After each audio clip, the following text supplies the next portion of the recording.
Hey. Come back here. Yeah, you. Where do you think you're going? I see you. Trying to walk away without saying hi. Rude. Come give me a hug. Welcome back to Cellar Jams. Today we're talking to my buddy, Ash Monga. This dude, not only is he inspiring with his own personal story and how he built his logistics company from the ground up, but he's also worked with hundreds of brands, helping them not only source products, but also design and link up with the right manufacturer that could do design for manufacturing and negotiate prices, and of course, arrange all the logistics all in one package. And he kind of found this Amazon seller, Amazon merchant niche on his own, and found it to be, a really good channel for his own logistics business, and started focusing on it. Ash is a very visionary founder and CEO. He likes to make interesting partnerships and deals. That's what I love about him. He's had with some of his clients, he's done partnerships and deals with them where he takes partial ownership in the business and then doesn't charge them, or does some kind of joint venture. And his adventures in business are really exciting, and he goes into some of them here. But anyways, just listen to the episode. I know you're gonna love it. Let's jam. Boom, we're live. Ash. Awesome. Today I'm here with my friend Ash.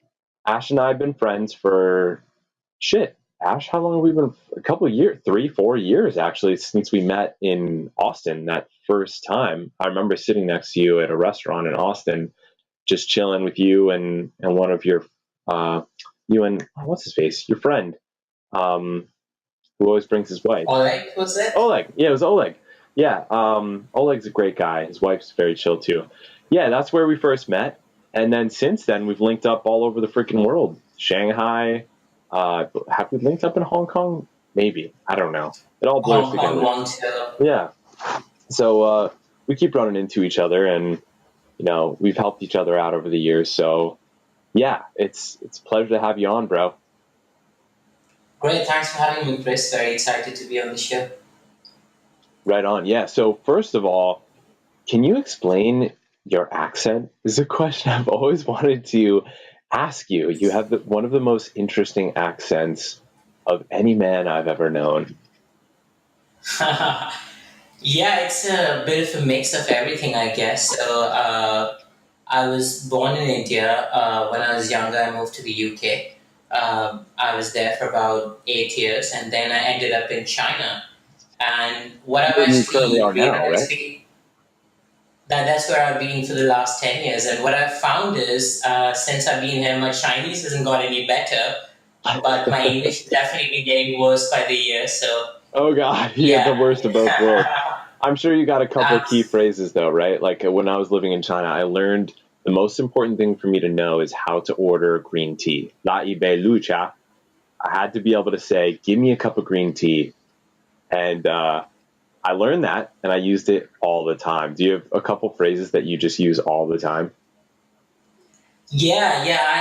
I speak survival Chinese, just about enough to get me around. Yeah. But I guess if I was to come up with a phrase, I'm really into spicy food. So La Jiao Jiang is probably my favorite thing, which basically refers to spicy sauce. Nice. So, okay, right on. And how about, do you like the spice of, do you like Sichuan pepper, the tingles? I only go to Sichuan restaurants in China, actually. I never ever go to any other restaurant. Literally, I consider myself a Lapsaji expert, which is spicy Sichuan chicken. So every weekend I'm trying out Lapsaji. Dude, you and I have got to eat Sichuan together. I love it. I will literally take the peppers and crush them in my teeth until it makes my entire tongue and mouth completely tingly and numb. For those of you that don't know, there's 2 different types of spicy in China. There's one that's a spicy that from any Mexican or Latin American country you've been to, and then there's another total different type of spicy that's not like wasabi. That's totally different as well. This is Sichuan pepper, which comes from Sichuan, right? That's the name of the area that the pepper comes from, right?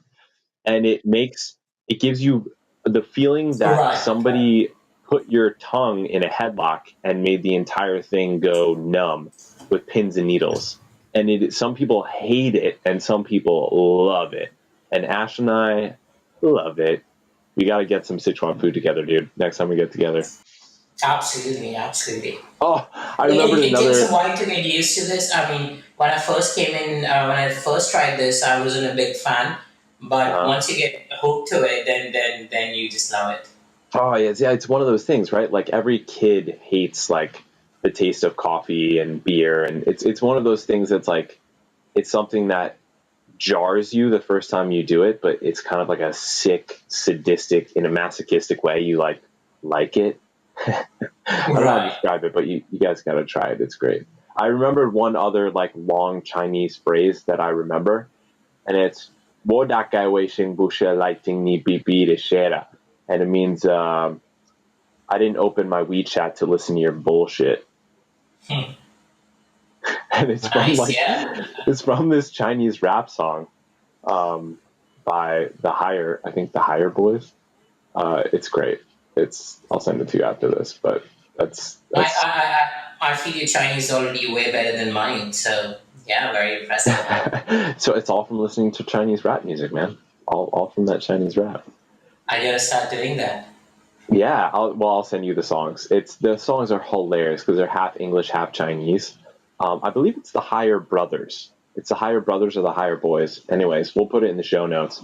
The song is hopefully we can like get the rights so that we can open this podcast with the song, or we'll just do it and Oh, like I nice. doubt anybody will come after us. But it's a really catchy song. It's really hilarious because it literally means I didn't open up my WeChat to listen to your bullshit, which is just such a funny lyric. Because WeChat, for those of you that don't know, is like the app to rule all apps in China and other Asian countries as well. But China, it runs China. Like it's such a big app that most apps live inside it as a sub app of WeChat.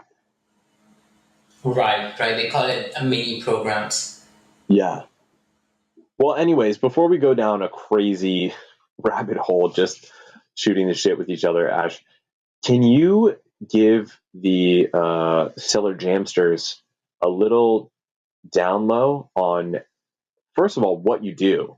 Let's just start there. Start with what you do because you have a thriving business over there in China, which I didn't know when I met you. I just thought you were like a very cool, chill dude that I wanted to hang out with because you're very humble. And I thought when I first met you, I actually had the impression that you were like introverted and a bit shy. And I later found out that that's the opposite of true, that you're quite gregarious and outgoing. And, but you are very humble, but you're running a really significant operation out there. And I learned even more about it by our mutual mentor and friend, Scott Pollock, who, is like we randomly both got connected with.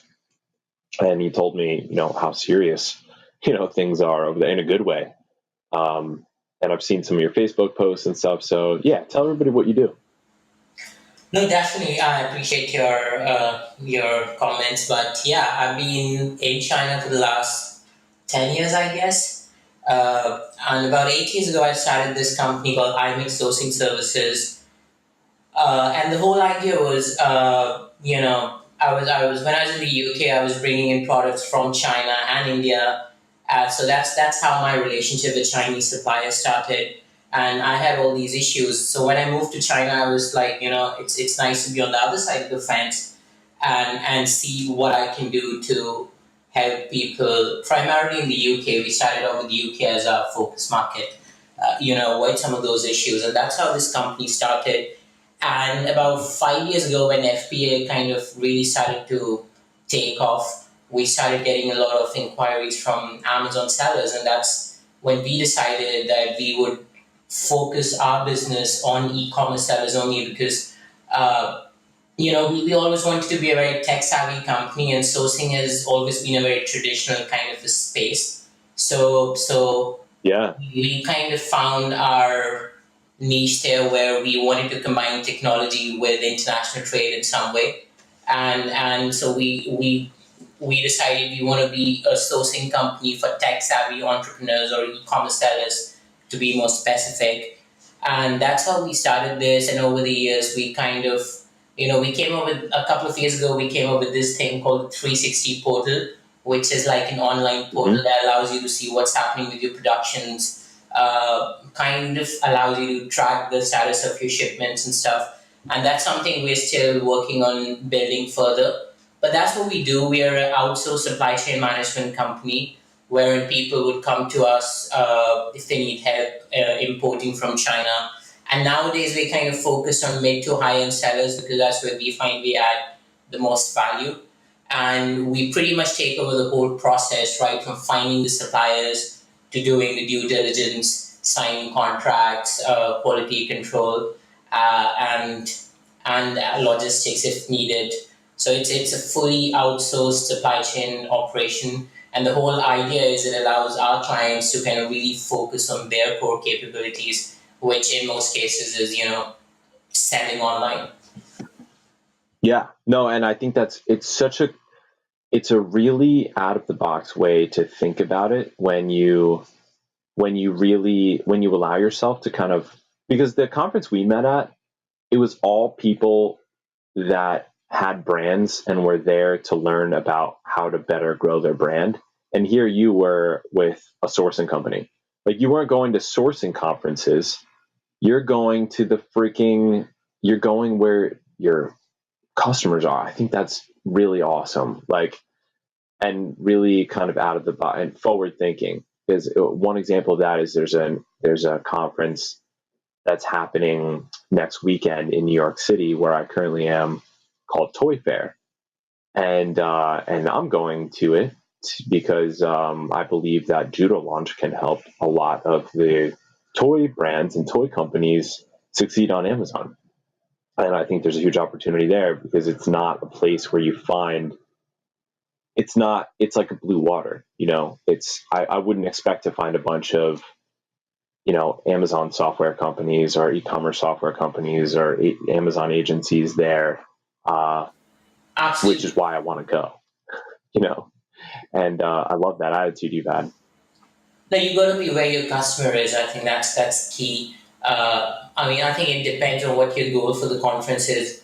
I do attend sourcing conferences as well, and when I'm attending those, the idea is to make sure that we know what's happening in the industry. But then you Yeah. also want to be where your customers are because one, it allows you to understand what their challenges and problems are, and two, it actually allows you to get face time with them.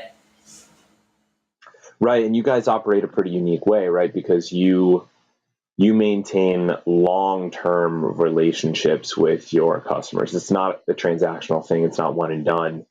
And that's probably one of the beautiful things about the business model is that it constantly builds on itself because you get a customer and you essentially get them for life or for the life of their business, or at least until they grow past a certain point or they die or whatever.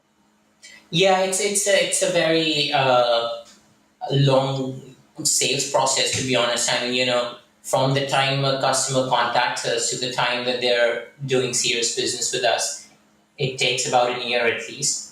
And then for them Oh yeah, a to, year is a long sales cycle. yeah, very, very long. And then for them to really kind of, move over their products to us, because a lot of our clients are, sellers doing 10 to 20 products, and they might initially start with us for, you know, 3 to 5 products, and then gradually, if they're happy with everything, they would move over the other products. So that entire process sometimes can take 18 months to 24 months. So it's a long process. So it's very important to kind of build those relationships and most importantly add value. What I find is if you're doing a job well, that's a natural transition that happens. Oh, that is so true. It really comes down to that, like how much value you really are producing. Uh, it's fundamental. It's yeah, a lesson that I learn over and over and over again, and it's constantly being reproven. to me that is definitely the case. Yeah, so that's fantastic. Why don't you walk us through a little bit how this began? Like even before, so you let us know a little bit. We'll do this memento style, further and further back in time. So you told us how you got into FBA, but how about how you began in general? Sure. So my first serious business in this space was when I was still at university. I started bringing in products from China and India. So I had a wholesale e-commerce website. In fact, even before that, actually, I started off with Oh, setting up, booths at my university and kind of weekend markets in the UK, and that was my kind of part-time gig at uni. And then I thought, hey, let's take this online, and I started this e-commerce website, but wholesale only. We weren't doing retail. eBay used to be the king at that time. Amazon was still there, but it was a bookstore, so it wasn't that big. And that started really taking off. yeah. I was making good money doing that, uh, a lot better than I would have done if I was working part time as a student. So then I started scaling it, and it went really well. And it kind of got to a point where, so I was running this. So I was a student in the UK on a student visa. So technically, I wasn't actually allowed to run a business. So I was running this. Oh, you're flying under the radar. I was actually running this under. So my uncle used basically set up the company for me. So I was kind of a part-time employee for him, but I was basically running the whole show. So it kind of got scaled to a point where he started getting worried, and I had to kind of, I literally sold the company to him, and Okay. I kind of, stayed associated with the company for a while, scaled it to a pretty sizable, proportion, and then I kind of worked in the UK for a year, and then that was it. Then, I just knew that I wanted to be in entrepreneurship, and I had this relationship with China, talking to suppliers over the last 5 years, reading about China every single day in newspapers. That this was the time when China was really peaking, growing at 10% a year. It was the center of everything pretty much. So I decided to move to Beijing. And yeah, I was there for a year and a half trying to figure out what I wanted to do, and eventually moved to Guangzhou and set up this company. Wow. And now, how many people are in the company now? So we have about 20 people now. 20, and a lot of them are in the Philippines, right? Yeah, so we have 15 people in Guangzhou, and we have about 5 Okay. in the Philippines. Gotcha. Okay. Right on. Yeah, because that was one of the first conversations you and I had was about hiring in the Philippines. And you were giving me some pointers because I just, for my brand, hired my first employee in Manila. And it was going really well. And you were giving me some tips on how to manage around the culture in the Philippines, which is definitely an art and a science in and of itself because it's not the same as anywhere else. It's not the same as Western Europe or America, certainly. So, yeah, I definitely needed some pointers, and you were helping me out with that, I remember. No, it's a great place to hire. I think people in the Philippines are very, very dedicated, and to a large extent fairly easy to manage, if you put the right systems and processes in place, which kind of applies to, I guess, managing people anywhere else, to be honest. And I think you, True. you built a pretty sizable team yourself, so I'm pretty sure you mastered that art and science. Nope, no, definitely not. Yeah, yeah. I must come off like I'd have, but I have not. I'm still learning hard lessons and getting my butt kicked in the science of management every day. It's something that I talk to our mutual mentor Scott Pollock about a lot because he is awesome. I know I should have him on this podcast because he's kick ass for anybody who's scaling anything. He knows the systems that need to be put in place for something to scale. He's a really great guy. Absolutely. No, I think he's added great value to our business. And It's really kind of allowed us to, kind of prepare ourselves for scale, which is really hard because I think once you go past the 10, 15 people mark, that's where, whatever kind of got you there won't get you to the next level. So you really have to Right. rethink your systems and processes. And people are probably the hardest part of scaling a business because the more people you add, the more complexity you have in the business. And if you don't have kind of really good people systems in place, it's kind of gets to a point where it can really take over your life. Yep, that's exactly true. It's like, so it's the paradox that you hear from entrepreneurs all the time. Oh, I started a business to free myself from whatever, my dead end job or the 9 to 5 or whatever. And I just put myself in an even worse trap. Now I'm working double the hours. I'm pulling my hair out all the time. I'm constantly afraid I'm going to go bankrupt. And it's like, yeah, it's not as glamorous as it looks on the cover of Entrepreneur magazine, is it? It's not. But I think the best part about it is, as you kind of, if you stay in the game long enough, you kind of start developing these little tools and tricks, lessons you learn from others, lessons you learn from Right. books. And once you have this team, you feel you have this playground where you can experiment. So for example, every time I read a book in management and leadership, and I go into the office next day and I test something out and it works, it kind of makes you. That is probably one of the best things about being in business. That feeling you get when something works, and doing that over a period of time is, I think, the best thing about being in business. Kind of that constant improvement, and especially on the people side, I think that gives me more satisfaction than anything else. Yeah, well, I mean, it's true.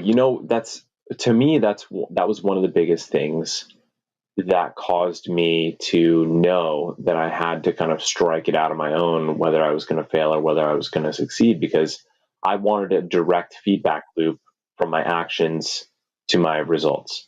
When you're clocking in and not every job is like this, but mine was to a certain extent like this, and a lot of people's are. When you're clocking in every day and clocking out, and you're getting paid for the hours you sacrifice, and your results are kind of almost secondary, it turns you into soft putty, is what it does. It's like Pavlov's dog. It's like you have like this kind of learned helplessness. Like you get a pat on the back from your manager or your boss or whatever when you do things good, but when you strike it out on your own, when you like leave and you take a machete and just walk into the darkness of the jungle, you have to live on your wits. And you fuck up and then you like lose a finger, and you step into the wrong swamp and you get a horrible rash or like a parasite that makes you sick for 8 days, but then you learn the skill of how to hunt a panther, and then you eat like a king. And it's really live or die by your own skills once you kind of strike it out on your own, which is both terrifying and exhilarating. And it takes a certain type of person to put themselves in that scenario. Absolutely, I think I love the analogy, and the best part about it is that you have no choice but to grow. And the best part of that is when you look back at your Right. life, like, when you do, for example, if you have a process of setting goals or doing an annual review, and you look back and you think, "Wow, I've come a long way." So that is probably the best part about this entire process. That growth is, it's not it's not a choice. It's probably your only option. Oh yeah, dude. Oh no. I mean, I run into that all the time. Like I can't even count how many times in the past, and I'll probably regret saying this like on record, but I can't even count how many times in the past 2 years of judo launch, two plus now years of judo, how many times I thought it's all fucking over. Like this is the last day, and there's no way we're going to get through this. It's too tight. It's too little time, too little resources, too big a challenge, too little money, whatever, for us to make it through.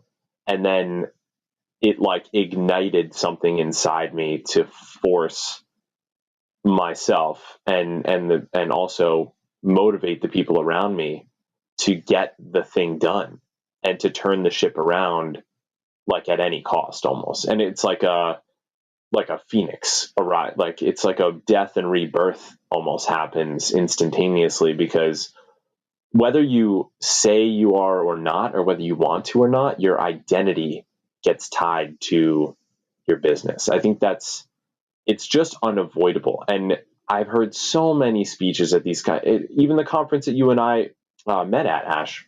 Remember a presentation there about a guy who helps entrepreneurs like pick back up the pieces of their life after their businesses fail.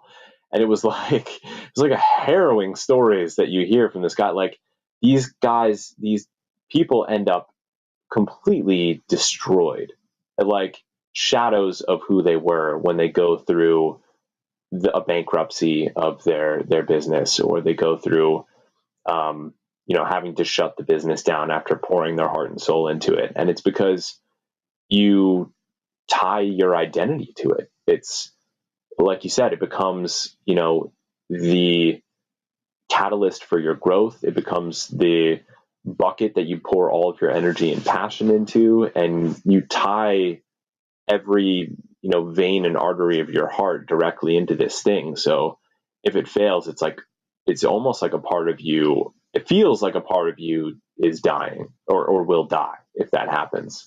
And that's at least I can speak from my own experiences. And some bit, I would like to be more level-headed. Honestly, it's like a goal of mine to be a little bit less emotionally heart-tied and not feel like a dragon is attacking me, or a tiger is attacking me every time it feels like the sky's falling or everything's in jeopardy. But that's my experience, at least. No, actually, you are the business. That is the fact. Right. Although I think what happens is it's probably a good thing in your initial stages and even in the growth phase, and then I think ideally you want to get to a point where kind of, because I think while this is really great for startup and growth phase, it can also actually become a hurdle in really scaling the business to the next level, because ideally, I guess the long-term plan is to get it to a point where there are other people in the business or equally invested in the business and feeling the same, and you can kind of pull back a little bit at that stage. I think that's where we all want to get to, but it's harder than it sounds. It is, yeah, and that's true, because at a certain point you can hold the whole business back by trying to hold on to that, because it's the only thing that you identify with. If it becomes your only identity and you just can't let go of it, and the business has outgrown you, then that's holding everyone back. It's holding you back. It's holding the business back. But in any case, we got really deep there, Ash, didn't we? I did not expect us to go down that road, but that's the beauty of these conversations. We just kind of let them flow. But I was hoping that, being that you have been in this industry for so freaking long, that you'd be able to share, being that, most of the people listening are either e-commerce business owners, Amazon sellers specifically, or wanting to start selling on Amazon, or investing in Amazon businesses or e-commerce businesses. Do you have any sourcing hacks that you can share with folks who are there big misconceptions in the industry where, everyone seems to think that sourcing is like this or this easy, but really, this is the important thing? Is there stuff that you hear all the time that you're like, ugh, this again? Sure, actually. So I think the first thing I would like to mention is that there is a bit of a learning curve with sourcing in QC. There's a lot of acronyms, technical terms, and stuff. So it's important to kind of get yourself used to all those. And there's great material online. There's ebooks and There's video courses out there, so it does help if you invest a little bit of time if you're just getting started to kind of familiarize yourself with these, with the industry terms and stuff. But other than that, I think the one real key is when you are starting the sourcing process to really know your product well, because I think one of the challenges in sourcing from China, and I think this could be very different if you were sourcing in the West, is to if you were to, so this is how most people start the sourcing process. They would go to Alibaba, they know their product, they would start asking for quotes, and then they start getting in quotes. They would shortlist three suppliers with the lowest prices, and then they start talking, then they start negotiating further, and then they shortlist a supplier from those three. But the ideal process should really be to define your product well, to know exactly, if for a lot of e-commerce sellers, products are chosen based on data, what Jungle Scout's telling them or using other tools, as opposed to, there are cases where people want to source a product because they're really passionate about it, but for majority of the sellers, it's data driven, right?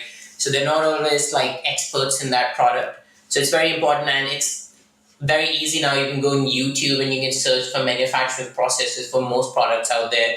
So you need to know the specs. You need to know what's gone wrong with other sellers selling this product, so reading negative reviews and stuff. And once you're crystal clear on what the specs are, you really define them in detail. That's when you actually start the sourcing process and start asking for quotes. And then you shortlist three suppliers, not based on the lowest prices, but based on the fact that they are able to answer all your questions and they can really meet those specs. And that's when you actually start talking about price.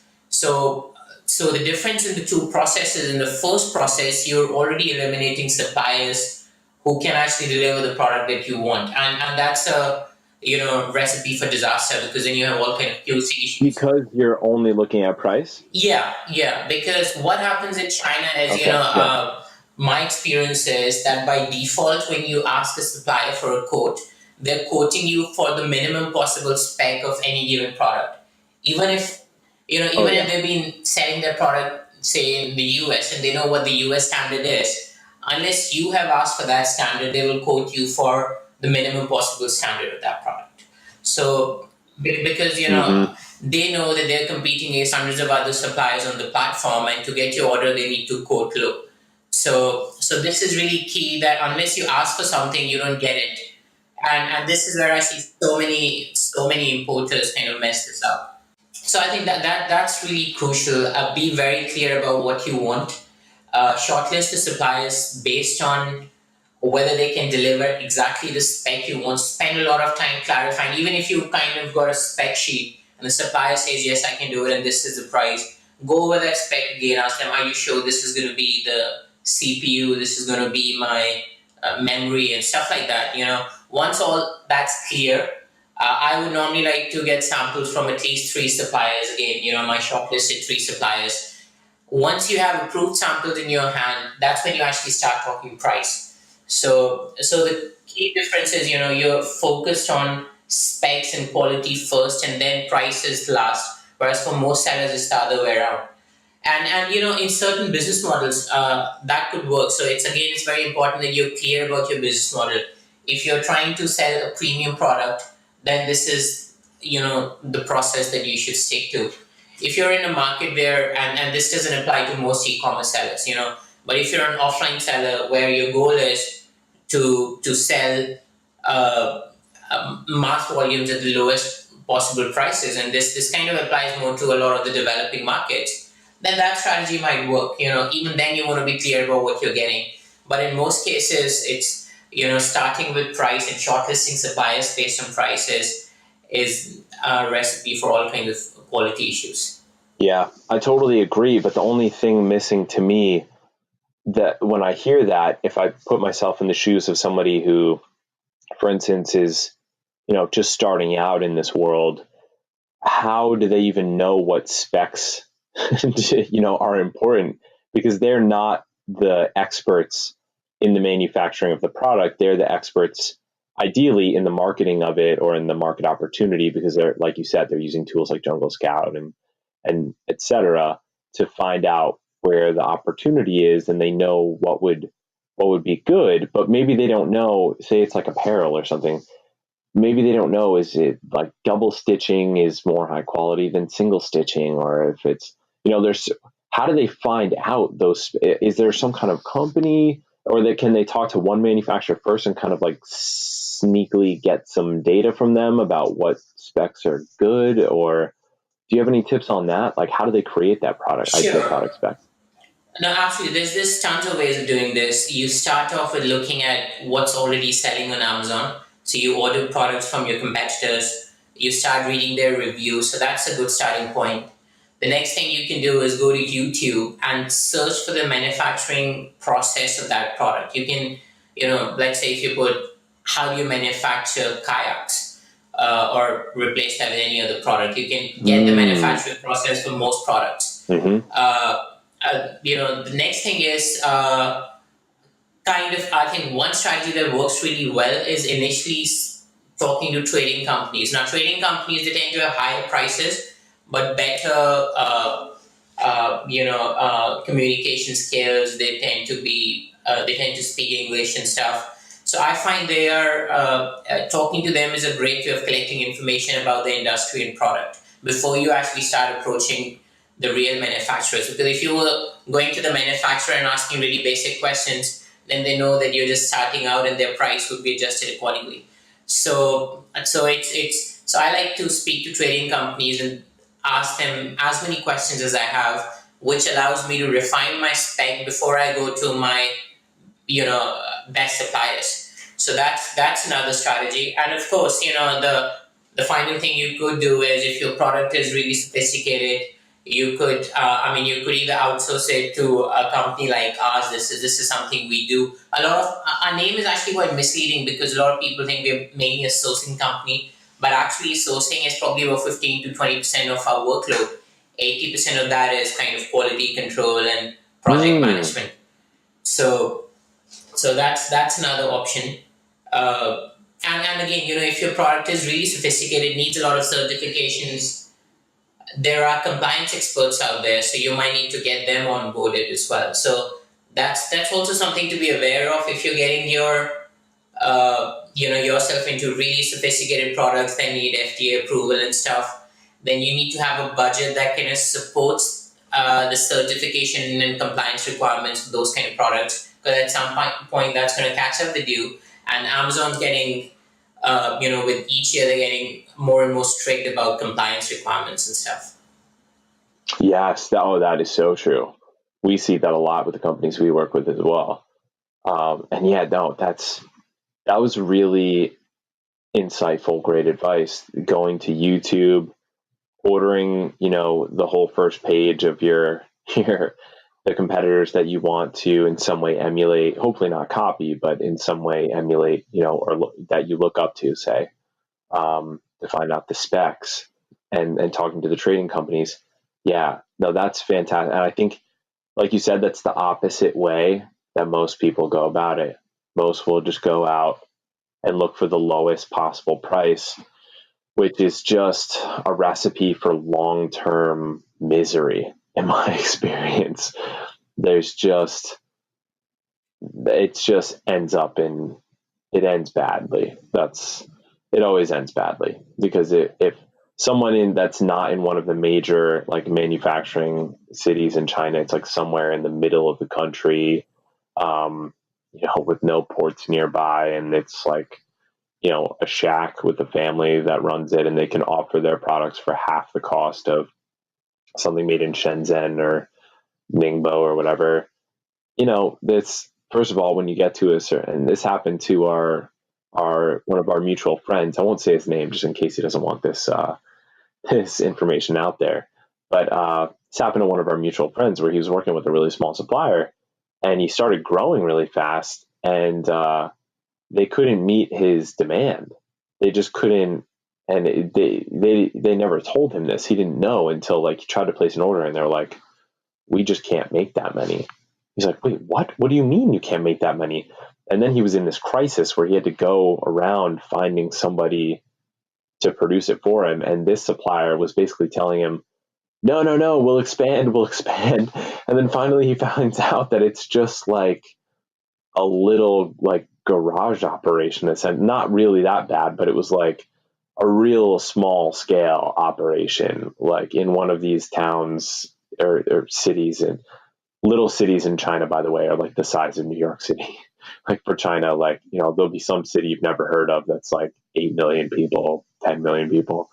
But yeah, you'll run into issues eventually if you don't have the attitude of quality assurance from day one. And I love that that's part of like what you teach, Ash, because it prevents a lot of suffering and a lot of pain down Absolutely. the line. And the key thing here is this applies to the small workshop factory. That's probably about 85% of all factories in China. So that's something to be aware of. Most factories are mom and pop operations with 10 to 15 people, and filtering these out is really important. And there are cases where you have no choice but to work with them because your orders might be really small. But in most cases, if you're working with these really small workshop factories, you need to have your own systems and processes in place. People on the ground to manage quality, because Right. otherwise you would rather pay 10, 15, 20% more and work with a factory that has some degree of quality assurance in Their own place. quality control. Yeah.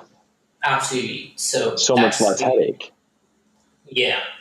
And just going back to your friend's case, actually, it's actually a good thing that the factory told them that they can't do it, because in most cases what happens is once you scale to a point where a factory cannot produce enough for you, they will outsource production to another factory. And that then leads to inconsistent quality, where you might have the same batch of goods but two different quality standards, and people start wondering why is that. And when that starts happening, and this is again a very common issue when once you start scaling, and it's normally because the factory is outsourcing production to another factory. Oh yeah, I've heard that so many times. So many times have I heard like crazy stories like that where it's like a huge chunk of like the capacity was actually being completely outsourced. I used to visit my factory all the time, very frequently, and it was very important to me to maintain a very close relation. And I had a couple facilities, but one major one in Shenzhen, and it was always, I always found it paramount to maintain that connection with the owner and with my point of contact there, and even all of the people on the shop floor, to make sure that like there was a human on the other side of the Skype screen, so to speak, that had to be answered to if things went awry, and that I wasn't afraid to fly there. I just wanted that to be crystal clear. Right. All right, well, Ash, we're at the end here. Thank you for sharing some gems.